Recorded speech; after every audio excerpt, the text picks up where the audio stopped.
Bien, continuamos en Horas Extras y le damos la bienvenida al doctor Fidel Pichardo Baba, quien es abogado, y le hemos pedido que nos acompañe en el día de hoy para desarrollar algunos temas que tienen que ver con todo esto de la persecución, de la corrupción, de el patrimonio y de todo lo que tiene que ver con la diferencia entre perseguir la corrupción y lograrlo.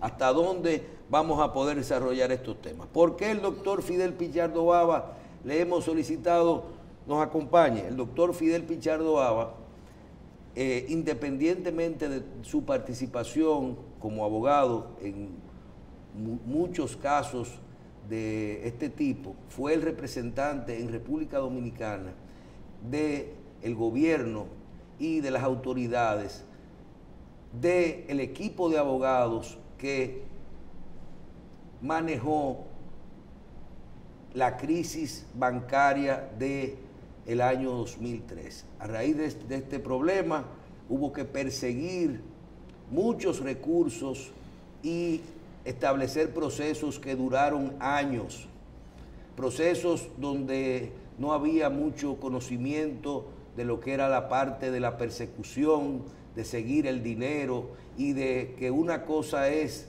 tener un delito y otra cosa es encontrar las pruebas del mismo.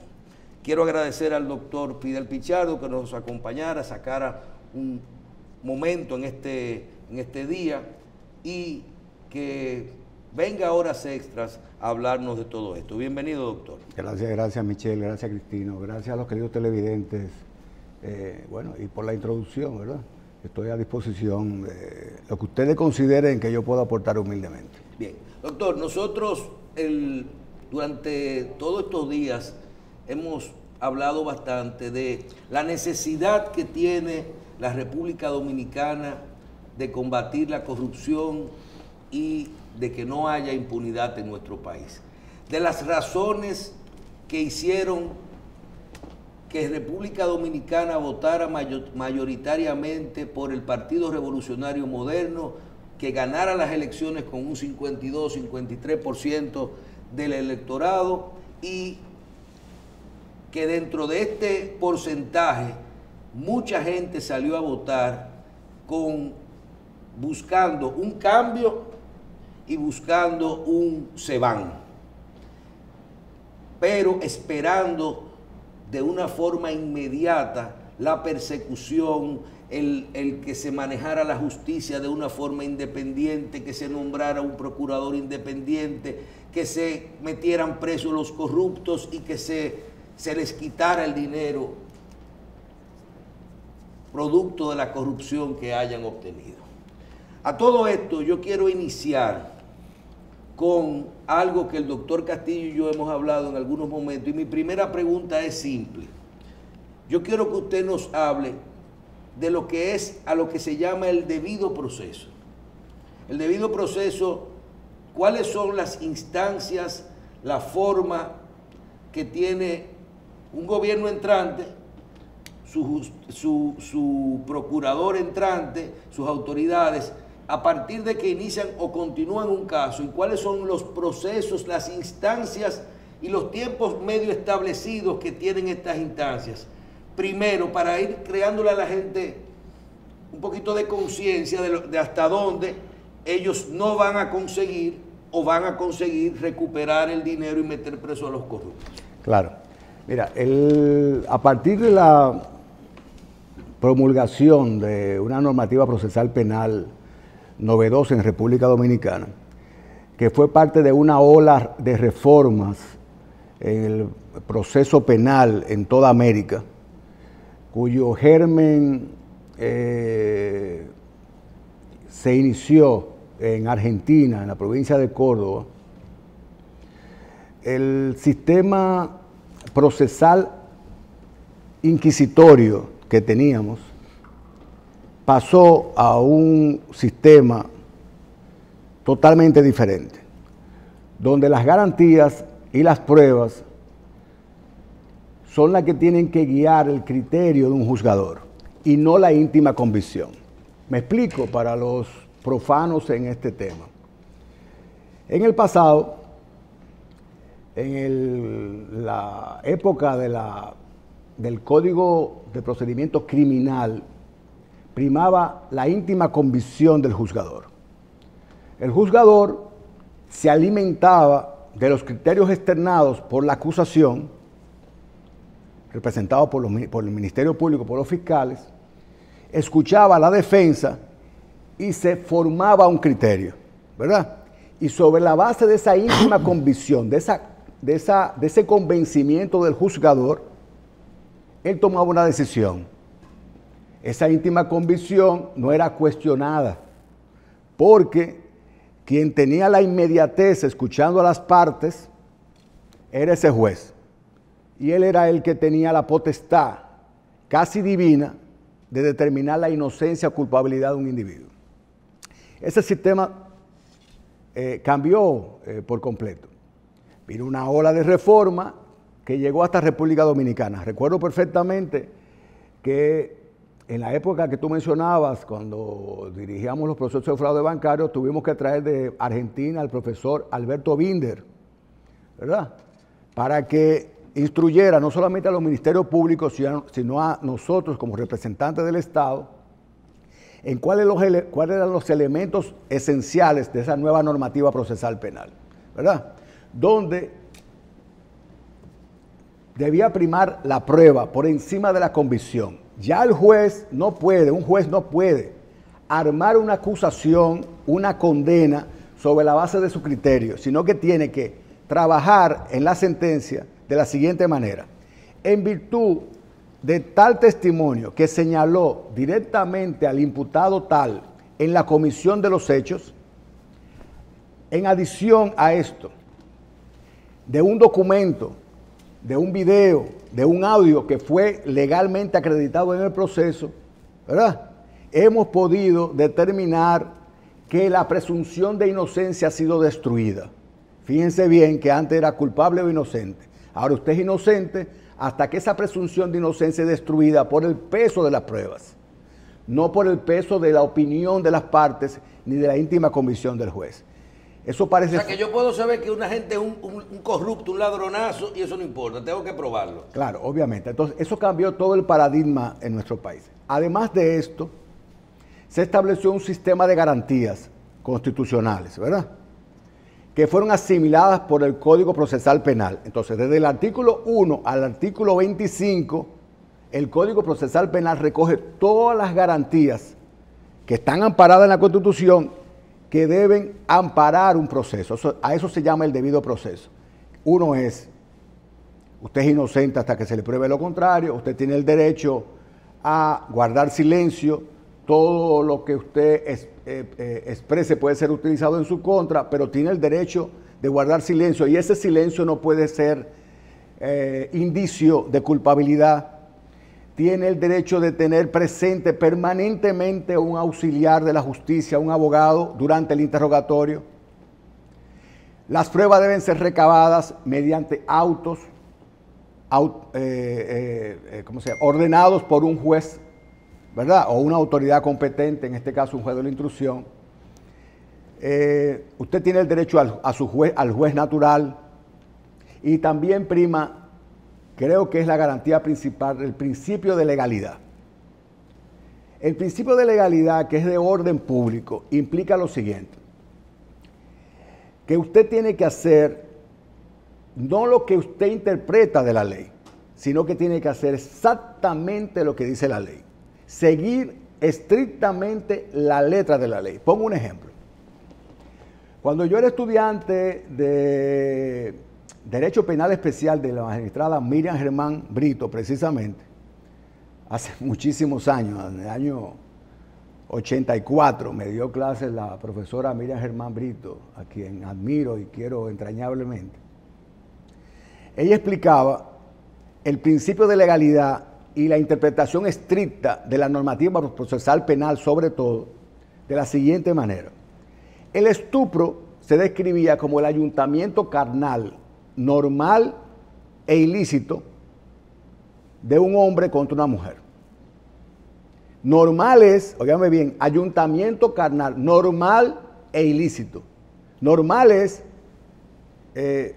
cuando un hombre penetra con su pene por la vulva de la mujer, para hablarlo claramente, ¿verdad? Esa es una penetración normal. Y la ilicitud es porque es contra la voluntad de la víctima. Ahí está la ilicitud. Ahora decía Miriam Germán, cuando esa violación es contra natura, cuando ese violador, ese estuprador penetra a su víctima no por la vulva, sino contra natura, ¿verdad? Entonces no es estupro. ¿Por qué? Porque no lo dice el artículo que condena el estupro. Eso provocó una modificación total. Antes de la modificación de ese articulado, cuando había penetración contra natura, lo que se evaluaba era el daño físico provocado a la víctima, y eran golpes y heridas. Óigame qué estricta era la interpretación, y debe ser todavía estricta la interpretación de la normativa procesal penal. Eso es el orden público y el principio de legalidad. El juez está atado al mandato de la ley. El juez no está dado a interpretar la ley, sino a aplicarla. Entonces, con ese grupo de normativas, hago la salvedad que el artículo referente al estupro ha sido totalmente modificado. Por ende, en el día de hoy, una violación o estupro aún contra natura sigue siendo un estupro y es sancionado como tal. Tomando en consideración esas explicaciones que usted ha dado. Tengo que hacer la salvedad para que no vaya algún genio a decir, pero mira qué bien. Muy claras esas explicaciones. Y partiendo de ahí, lo que dijo el presidente con respecto al caso de los 11.500 millones de pesos del contrato de asfalto caliente, de que ahí hay una situación de evidente corrupción. Una situación que está ahora mismo en manos de la justicia y un presidente haciendo ese tipo de aseveraciones. ¿Cómo eso encaja dentro de lo que es el debido proceso?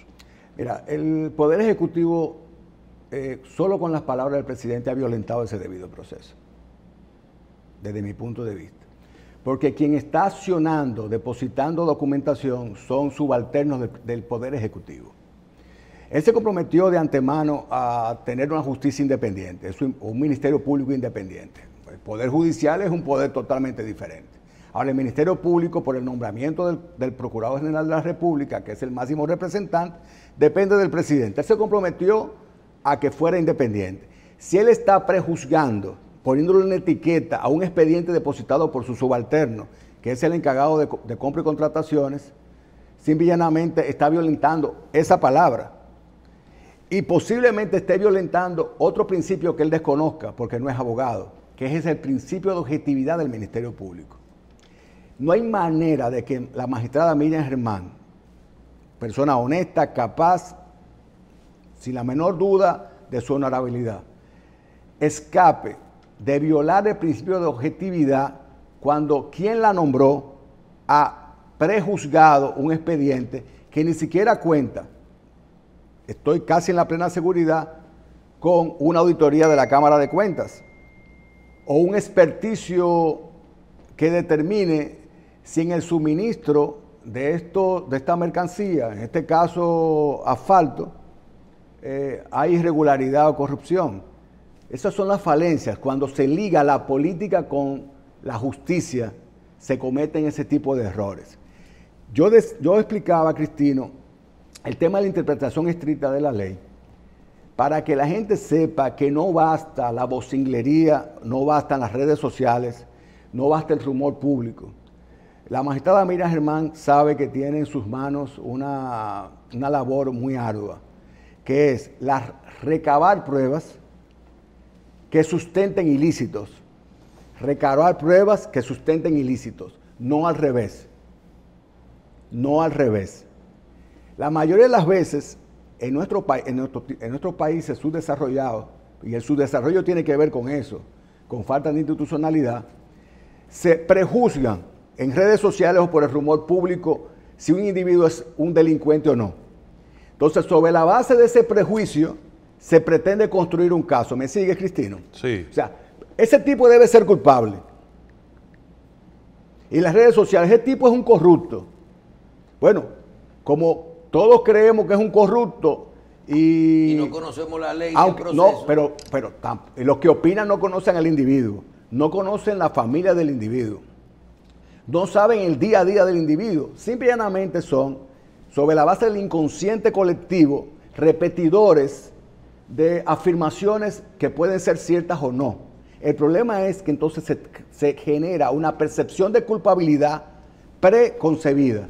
Entonces el investigador tiene un problema gravísimo en este tipo de democracias débiles, y es la siguiente. Donde todo el mundo está viendo, si el investigador no encuentra nada, entonces puede Es chocar culpa del con esa investigador. percepción. Y mira qué está pasando. Y al público es bueno que me escuche esta parte. Porque es muy fácil señalar a terceros. El problema viene cuando es a tu puerta que tocan. Y ese sistema de garantías que decía Michelle, que lo he repetido muchas veces en otros programas de televisión, esas garantías para el procesado no se diseñaron para que un culpable se escape. Dice, no, mira, ese delincuente está suelto por el Código Procesal Penal. No, esas garantías no se diseñaron para que un culpable se escape, Cristino y queridos televidentes. Esas garantías se hicieron para que un inocente no sea injustamente procesado, claro, que es diferente. Entonces, miren qué está pasando en estos sistemas débiles. Cuando el rumor público dice que ese individuo debe ser corrupto o un ladrón o culpable, entonces el Ministerio Público tiene el problema de salir a buscar las pruebas para tratar de llegar a esa conclusión.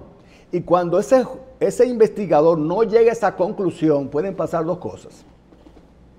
Uno, que tenga el valor de decir aquí no hay pruebas y por ende no puedo presentar acusación, el Ministerio Público.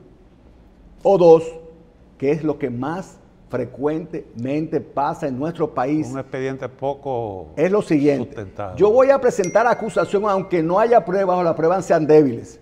Y que el problema sea entonces del juez. Que le voy a presentar un caso, aunque débil y con pocas pruebas, lo presento con mucha bulla para que entonces el juez tenga el dilema él. ¿Oíste, Cristino? Sí. Mira, oye bien. Por eso es que la magistrada daba su opinión del caso de Brecht al principio del caso. Eso se llama endoso del dilema. Te lo explico. Claro. Oye, el Ministerio Público tiene el dilema. No tengo pruebas. Aunque el rumor público y las redes dicen que sí, pero yo no tengo ninguna prueba. No acuso. No, yo voy a acusar. Resolví mi dilema. Yo voy a acusar como quiere, voy a hacer mucha bulla. Entonces endoso el dilema. ¿A quién le endoso el dilema? Al juez. Entonces yo presento una acusación con mucha bulla, pero sin ninguna prueba, y el juez entonces tiene el dilema. Óyeme, yo no he visto pruebas suficientes para destruir la presunción de inocencia de este individuo. Pero el público y este Ministerio Público que ha salido por televisión todos los días y tiene redes sociales y es popular, etcétera, dicen que sí, que es culpable. Entonces yo tengo dos opciones como juez. Y oigan lo grave que pasa en este país y en muchos países. Ese juez elige condenar a un individuo sin pruebas sobre la base del endoso del dilema. ¿A quién le endosa el dilema el juez? A los jueces de la Corte de Apelación. Y dice, bueno, yo lo voy a condenar y los de la Corte que resuelvan ese problema. Cuando llega a la Corte, que son 5 jueces, y si esos 5 jueces se ponen de acuerdo en endosar el dilema a la Suprema Corte de Justicia, y si esos jueces de la Suprema Corte de Justicia, por temor al qué dirán, y no tener a quien endosarle el dilema, terminan enviando a prisión por muchos años un individuo sin pruebas, y si no hay pruebas, es inocente. Entonces la presunción de inocencia no ha sido destruida y ese individuo es inocente. Con el aplauso de los profanos, que se olvidarán a los 2 o 3 días de ese proceso hasta que llegue el nuevo presunto culpable. El problema viene grave cuando los que tienen el poder se dan cuenta del temor de los jueces y del temor de los ministerios públicos y comienzan a seleccionar a inocentes o presuntos culpables de su predilección para quitarlo del medio políticamente, para quitarlo como competencia comercial o empresarial, que ha pasado en nuestro país también. Porque yo quiero que ustedes sepan que en nuestro país hay una competencia empresarial feroz. Y el empresario que tenga más ministerios públicos, más jueces, y sin uno u otro, el que tenga más opinión pública o control de medios de comunicación, puede conseguir eliminar una competencia para él tener mayor control del mercado. Bien, en esta situación nos encontramos en nuestro país. Doctor, hay un tema antes de irnos a la pausa que quiero de forma breve que usted nos lo diga. Usted mencionó ahí, así, y creo que ahí estaba la pregunta, la pregunta original, el debido proceso. Usted mencionó una investigación, un procurador, un juez, una corte de apelación y una Suprema Corte de Justicia. Háblenos de, estos son las instancias que puede ir cada uno de esos procesos de corrupción que estamos hablando y qué tiempo duran esas instancias. Sí, realmente... ¿O pueden durar? Ok, el que es profano, repito la palabra, profano es el que no es conocedor del derecho, en materia de derecho, en el caso específico, que se puede ser profano en muchas materias. Pero el que no es conocedor del derecho entiende que tenemos tres instancias. Primer grado, la Corte de Apelación y la Suprema Corte de Justicia. No es así. El sistema judicial se compone de dos instancias, primer grado y Corte de Apelación, que son las que tienen el deber de juzgar. En el caso de la Suprema Corte de Justicia, lo que hace la Suprema es juzgar la sentencia que emiten los jueces subalternos para determinar si la ley fue bien o mal aplicada por esos jueces. Esa es la casación. Claro, que se llama casación. Y determinar consideraciones o precedentes jurisprudenciales que sirven de parámetros para la solución de problemas similares que se presenten en el futuro. Pero ¿cuánto duran estos procesos? Por ejemplo, a mí me dicen ahora mismo, el caso que está abierto es el de Odebrecht, ¿verdad? El caso que está abierto es el de Odebrecht. Ahora lo vemos, yo personalmente sé que tiene 2 años y medio que estamos hablando de Odebrecht. Ya tienen que tener 1 año y medio suelto los que cayeron presos en prisión preventiva. Y todavía hoy, ahora es que está comenzando el juicio. Entonces ya la gente pasó por ser culpable, pasaron por ser preso, inocente, culpable, todo esto. Y ahora es que está comenzando. Por ejemplo, ese caso de Odebrecht, ¿podremos tener presos esa gente luego de la casación en enero, febrero del año que viene? No. Ahora, en 2 meses. No. No, está en primer grado.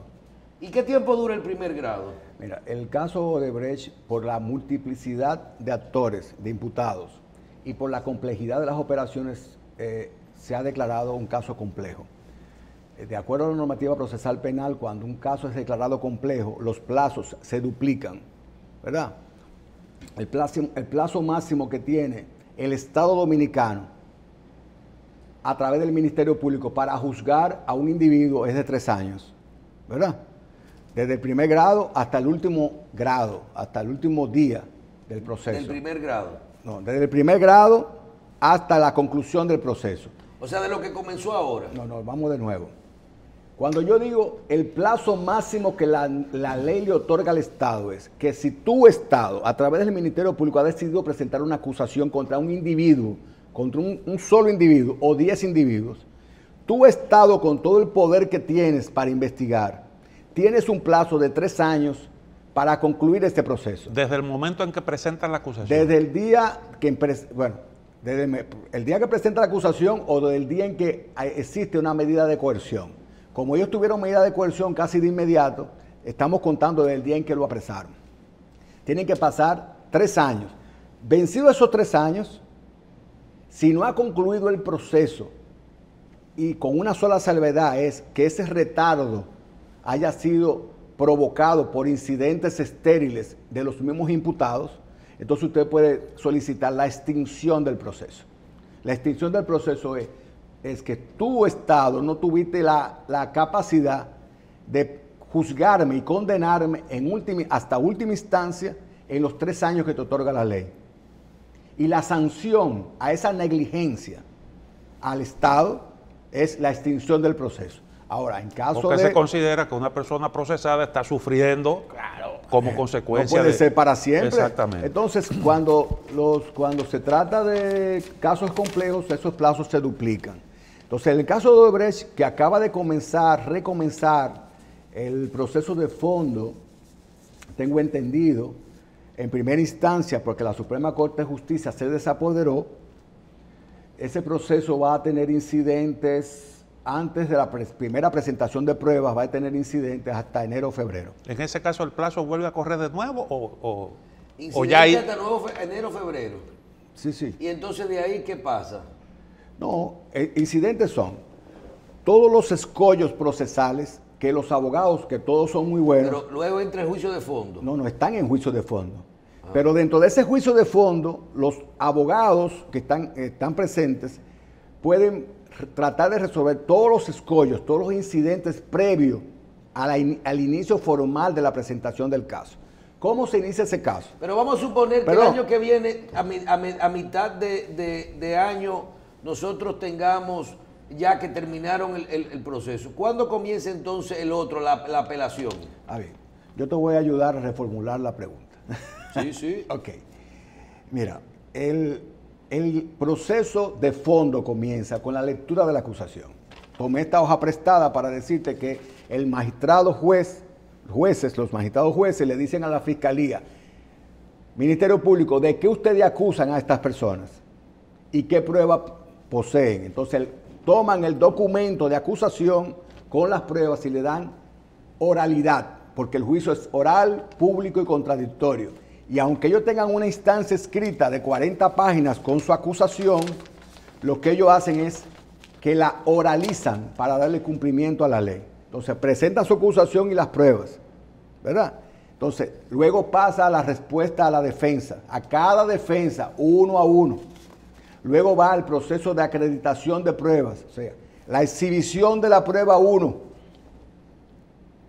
con el testimonio 1 que avala este documento, porque no basta un documento solo.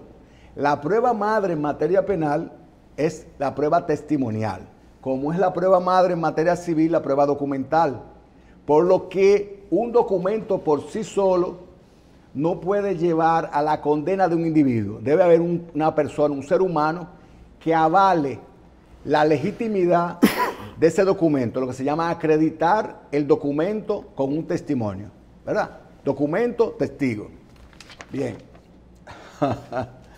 Entonces, esa es más o menos la mecánica. Cada una de esas pruebas es exhibida, discutida, y luego da el paso a rebatir esas pruebas. ¿Cómo se rebaten? Bueno, si son documentos, a través de otros documentos o otros testigos a descargo, porque son los documentos a cargo, la culpabilidad, ¿verdad? Tratando de probar la culpabilidad, y los documentos y testigos a descargo, tratando de conseguir. Que generalmente lo sugiere la defensa. La defensa, obviamente. Entonces, cada testigo a cargo puede ser interrogado por el Ministerio Público y luego interrogado por cada abogado de cada imputado. Puede haber interrogatorio contra interrogatorio. Cada imputado puede tener 3 abogados. Puede tener 3 abogados, ¿verdad? Pero esa fase, que es la fase dura del proceso, que es la presentación de la acusación, las pruebas y la presentación de la defensa y las pruebas, es posterior a la limpieza del proceso. En la limpieza del proceso es el momento en el que estamos en este momento. Por ejemplo, creo que vi una reseña, yo soy abogado, yo no soy abogado del caso de Odebrecht, por ende, escucho algunas cosas, pero yo no estoy siguiendo ese juicio, porque gracias a Dios tengo mis propios procesos. Pero lo que leí fue que presentaron un incidente solicitando que le facilitaran los autos de archivo en qué se sustentaron los archivos en contra de los demás imputados, ¿verdad? Hay imputados que salieron del proceso y archivaron esos procesos. Los imputados que se quedaron dentro del proceso dijeron, présteme esos archivos, esas instancias dictadas por el Ministerio Público para yo saber si los elementos que descargaron a aquellos sirven para descargar a los míos. Y es un derecho que ellos poseen. Y a pesar de la objeción del Ministerio Público, los jueces lo ordenaron. Porque esos ministerios públicos también están atados a un principio legal. Y es que nosotros nos dimos un código procesal penal de lujo. Garantista. Pero ahora después que lo tenemos no queremos utilizarlo. Así de sencillo. El Ministerio Público sabe que todas las pruebas que ellos posean a descargo, a cargo y a descargo tienen que ser presentadas al plenario. Si ese Ministerio Público actúa con malicia y no objetivamente, puede tener un documento que pruebe que un individuo que está sentado como acusado no lo es, que es inocente. Y no lo presenta. Y lo que hace es que se lo clava, lo guarda. Ahora, el presidente en su discurso anunció la contratación de un equipo de abogados idóneos, dijo él, para representar al Estado en el proceso de recuperación de los bienes sustraídos del Estado, fondos públicos. La pregunta es, ¿esa es una función del Ministerio Público? ¿Qué puede hacer un abogado contratado por el Estado en la etapa actual? Claro, no mucho, excepto si las instituciones que se sienten afectadas o perjudicadas son instituciones autónomas del Estado. Por ejemplo, el Banco Central. Por ejemplo, el Banco de Reservas. Por ejemplo, sí. Todas las instituciones autónomas del Estado pueden contratar abogados que se constituyan en actores civiles. Fuera de esas instituciones autónomas del Estado, si es el Estado mismo, el Estado acusa a través del Ministerio Público. El Ministerio Público. Entonces, es un error.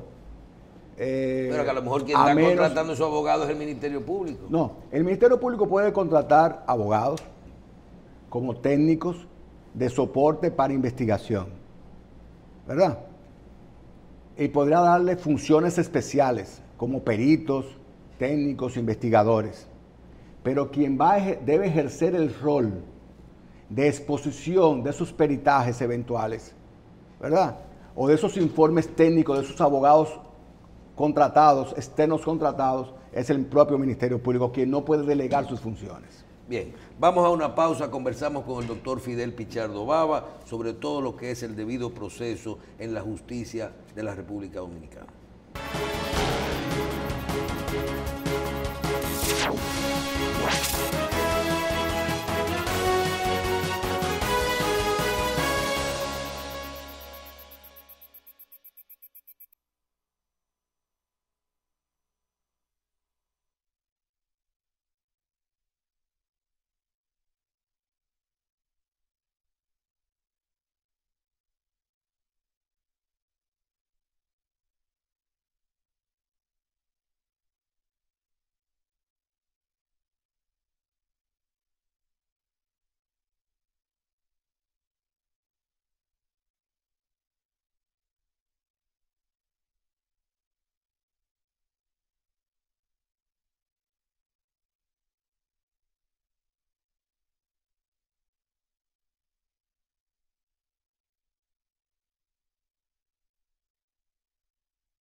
Continuamos en Horas Extras con el doctor Fidel Pichardo Bava. Doctor, entonces un proceso desde hoy, por ejemplo el caso de Odebrecht, desde hoy hasta que termina, podríamos estar hablando de por lo menos 1 o 2 años más, mínimo. Sí. Y un caso de esos, como el mismo que se está hablando, que habló el presidente del asfalto, un caso que se está en investigación o que ni siquiera las auditorías han estado, esas que se están haciendo por debilidad de la Cámara de Cuentas, se están haciendo por la Contraloría de la República, que ni siquiera han iniciado su fase de imputar a los corruptos, ni de ponerle medidas de coerción, ni nada de eso. Entonces son casos que en este cuatrenio no tendremos presos ni devolución de los recursos. Pero yo no entiendo cuál es el corre-corre.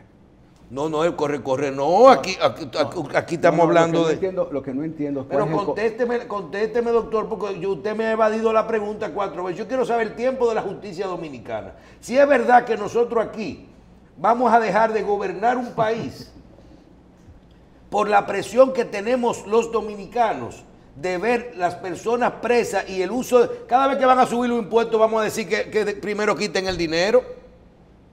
Muy bien. El proceso, en el caso de Odebrecht específicamente, desde mi punto de vista, va a durar 2 años más, hasta llegar a una conclusión en el sentido que sea. Ahora bien, te decía que no comprendo el corre-corre, por lo siguiente. La magistrada Miriam Germán Brito, que no solamente fue juez de la Suprema Corte de Justicia, sino es la más preparada, capaz, juez del sistema judicial dominicano, fue. Pero antes de ser juez fue Ministerio Público también. En el año, al principio de los 80 ya ella fue Ministerio Público. Es una gran investigadora. La magistrada Miriam Germán Brito tiene además la cualidad de que tiene valor personal. O sea, es valiente y es una persona con total responsabilidad. Démosle la oportunidad a Miriam Germán Brito y a su equipo de iniciar investigaciones en silencio, solicitar a los jueces de instrucción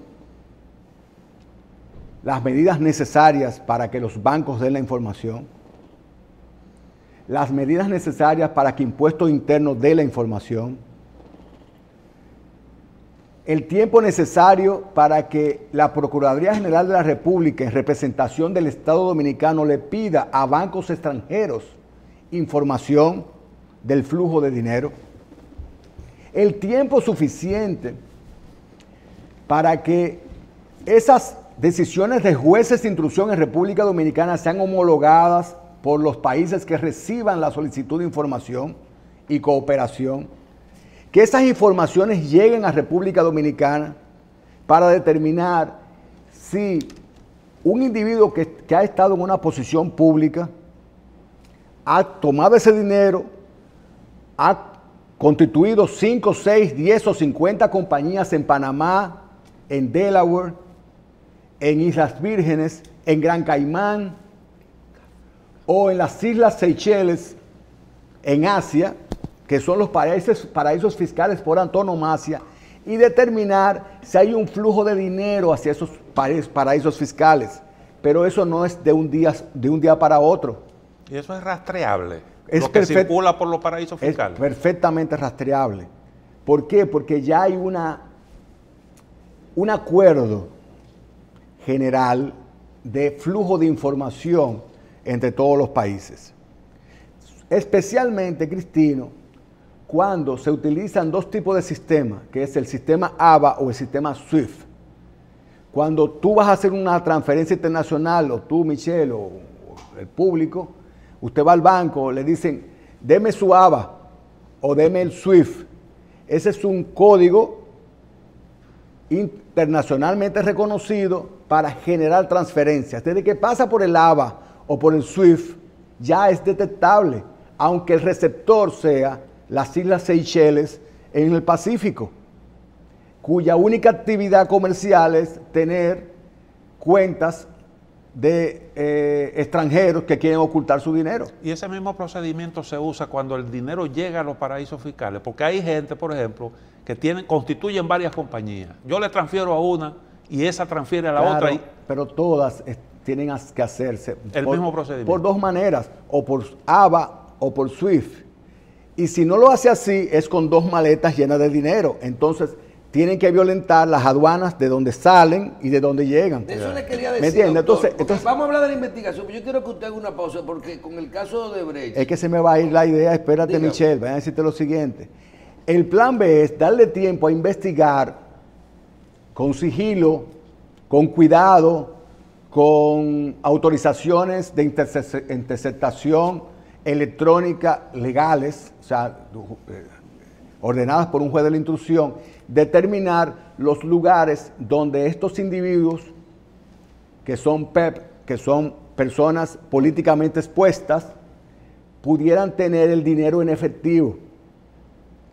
Apartamentos con una habitación llena de dólares, villas Eso no se rastrea. en algunos lugares del país muy lujosos, llenas de cuartos, un cuarto entero llena de dólares, muchas cajas de zapatos, ¿verdad? Debajo de cama, caja fuerte, pero hay que darle tiempo a la investigación. ¿Y cómo se encuentra eso, doctor? Investigando, pero ¿sabe cómo se daña? Con el rumor público, con las redes sociales, porque ese fulano, desde que lo señalan, si ha tenido un descuido, lo corrige, lo guarda en otro lugar, lo esconde, lo disimula. Ese es un aspecto. Entonces, y en caso, por ejemplo, del caso de Odebrecht, vamos a hacer... ¿Pero por qué usted insiste tanto con el caso de Odebrecht? Bueno, pero porque hay un ejemplo que es bien... ¿Tú quieres que te dé mi opinión del caso de Odebrecht? Hay un ejemplo bien claro, y es, porque este caso lo podemos utilizar para ver el resto de los casos. Pero, por ejemplo, hagamos un ejercicio de que los congresistas dominicanos tomaron dinero para los sobornos. Vamos a comenzar por ahí. Que vino un señor en un jet privado de Brasil. O fue a un banco dominicano y confesó que dio 92 millones de dólares en soborno. Lo confesó. Y confesó que cambió y dice, ay, yo cambié 10 millones de dólares en efectivo. Lo cambió a nombre de la persona que está ahí. O de un seudónimo, un chofer, un empleado. Sobornó gente. Se fue a una habitación de un hotel, la dividió en funda de 250 mil dólares o de 15 millones de pesos dominicanos. Lo repartió. Apagó las cámaras de seguridad y bloqueó los celulares. Y llamó a congresista por congresista y le entregó 250 mil dólares o 14 millones de pesos, 15 millones de pesos en efectivo. Y usted me está diciendo que el sistema dominicano es un sistema de pruebas, sí, ¿verdad? No hay pruebas. Sabemos que el tipo confesó que dio los 92. ¿Verdad? Lo confesó y lo firmó, hizo un acuerdo. Sacó el cheque a nombre de un seudónimo, Chacabana, Juan Pedro, ¿verdad? Y entonces cuando lo cambia lo entrega en efectivo y no hay una prueba y se queda entre un testimonio, una confesión y no hay, y entre tu palabra contra la mía. Esa gente no va a haber prueba con qué condenarlo. Pues no sé, tú me estás haciendo una pregunta, tú estás haciendo una Pero exposición. la gente tiene que saber eso, que es lo que yo le estoy diciendo, doctor. Bueno, lo que pasa es que si tú quieres hacer una escisión, tú quieres hacer una especie de necropsia del caso Odebrecht, lo podemos hacer. Pero para mí el caso Odebrecht es el más simple de los procesos que existen en nuestro país. Es el más simple. Nosotros nos estamos desgarrando la vestidura porque vino una compañía de Brasil a sobornar funcionarios dominicanos y congresistas para obtener una obra. Yo te puedo afirmar a ti que en los últimos 50 años en República Dominicana no se compraba una resma de papel sin dar una comisión. ¿Qué es eso? Eso mismo es. Yo te puedo afirmar a ti que nosotros estamos desgarrando la vestidura y estamos llevando ese proceso por presiones que no son internas.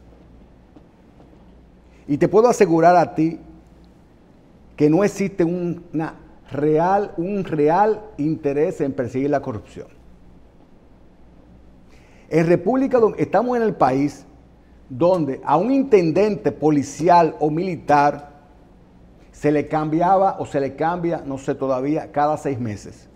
Porque es la oportunidad de ese intendente de hacerse millonario. Y a ese intendente hay que darle una comisión, que no es más que un soborno. Y que en República Dominicana hace 50 años, tú lo sabe Cristina, lo sabe todo el que me esté escuchando. Los funcionarios públicos no otorgaban contratos si no era a cambio de una comisión. Ahora, ¿qué es lo que está pasando en este momento? Que tenemos una ley de compra y contrataciones y un sistema unificado de compra en el Estado Dominicano que ha atrapado a esa situación y ha dificultado el soborno normal, porque ya tú no tienes garantía de que se te asigne la obra. Tiene que ser proveedor del Estado, participar y cuelgan el concurso. Hace años cuelgan los concursos en un sistema unificado de compra y contrataciones del Estado. Hace muchísimos años que se le ha puesto muy difícil a las compañías obtener contratos a través de sobornos. Por eso es risible, son risibles muchas acusaciones. ¿Me entiendes? Es que aquí hay un sistema que fue diseñado para esos fines.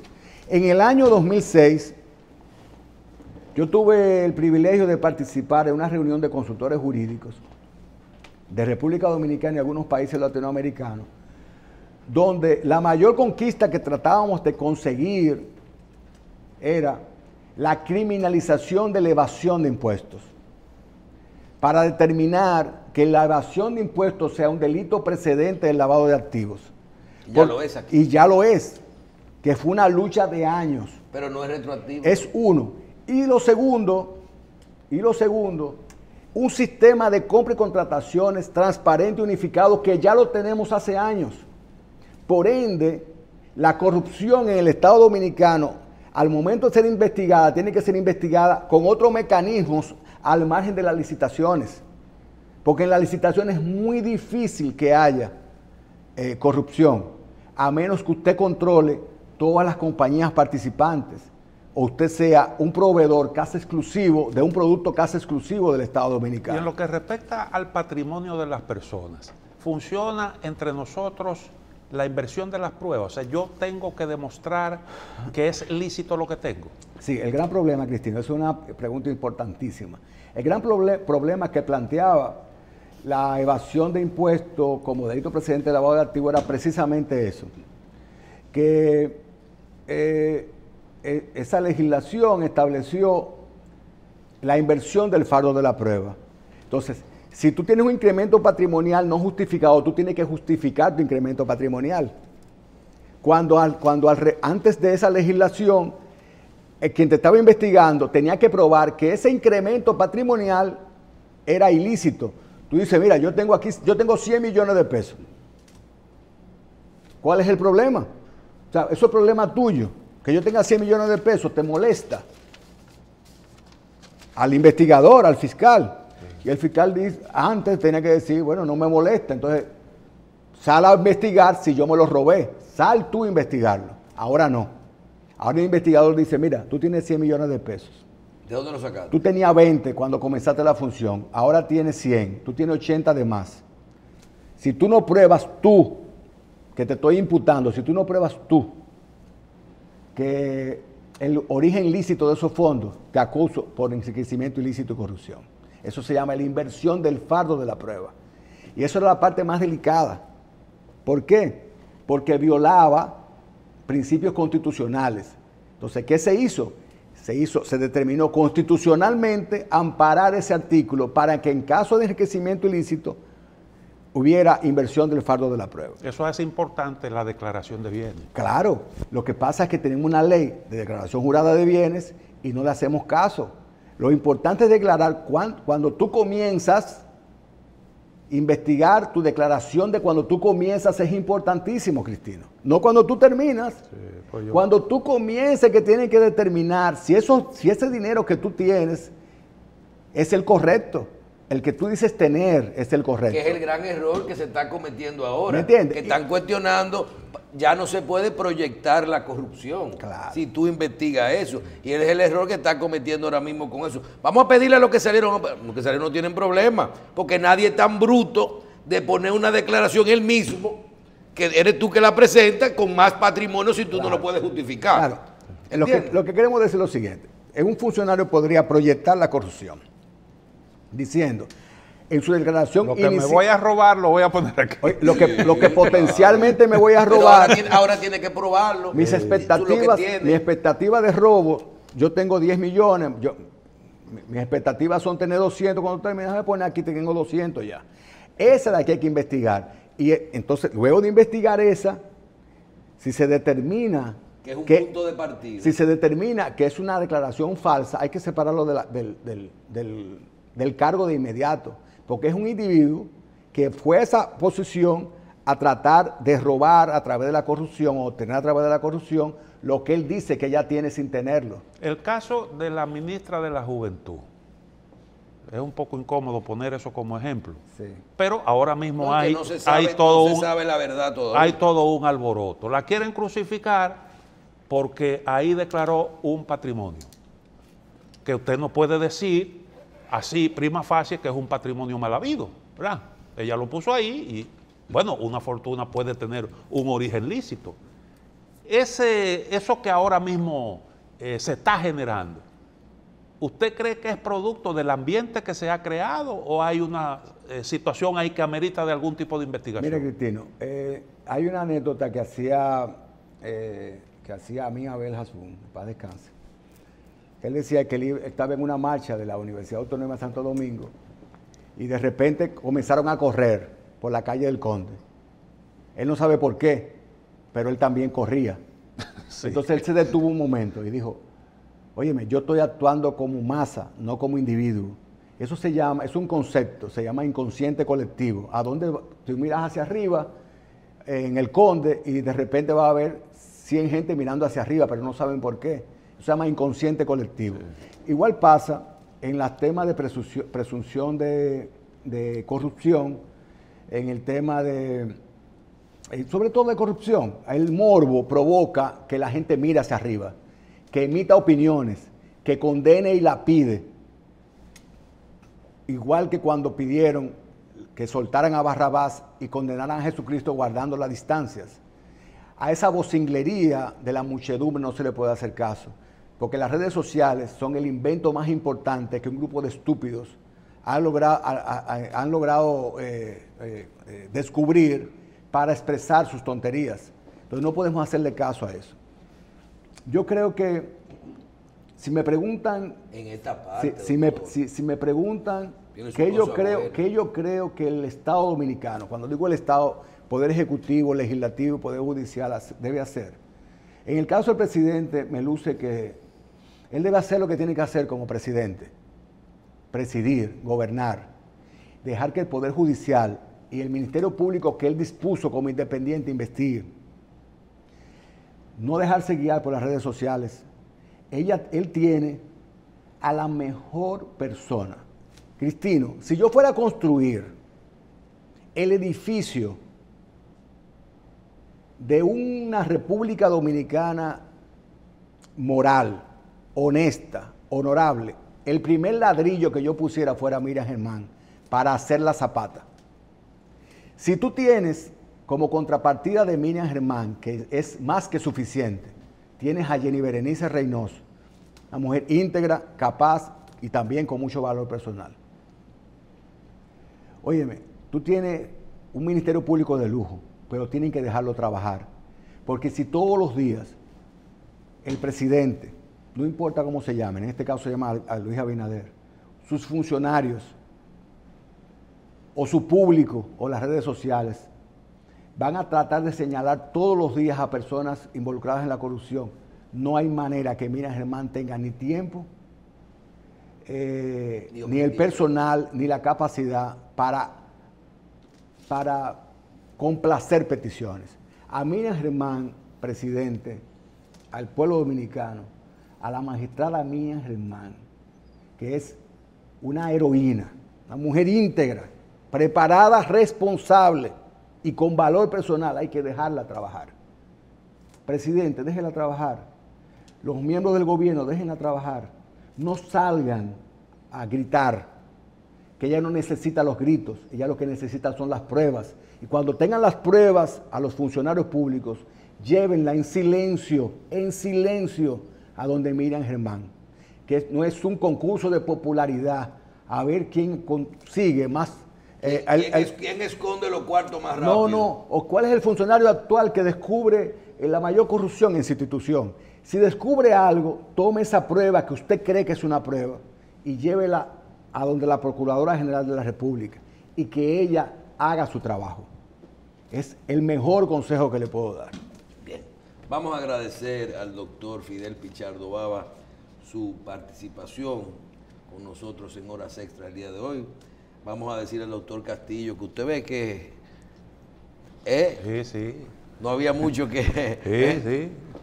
La experiencia está ahí. Yo creo que el doctor Pichardo Baba Muy edificante nos da un panorama claro de todo esto. Separamos lo que es la justicia y lo que es las redes sociales y ese movimiento que se ha desatado en República Dominicana con una sed de justicia y de sangre, la cual todos queremos, pero vemos muy difícil de lograr esto a tiempo.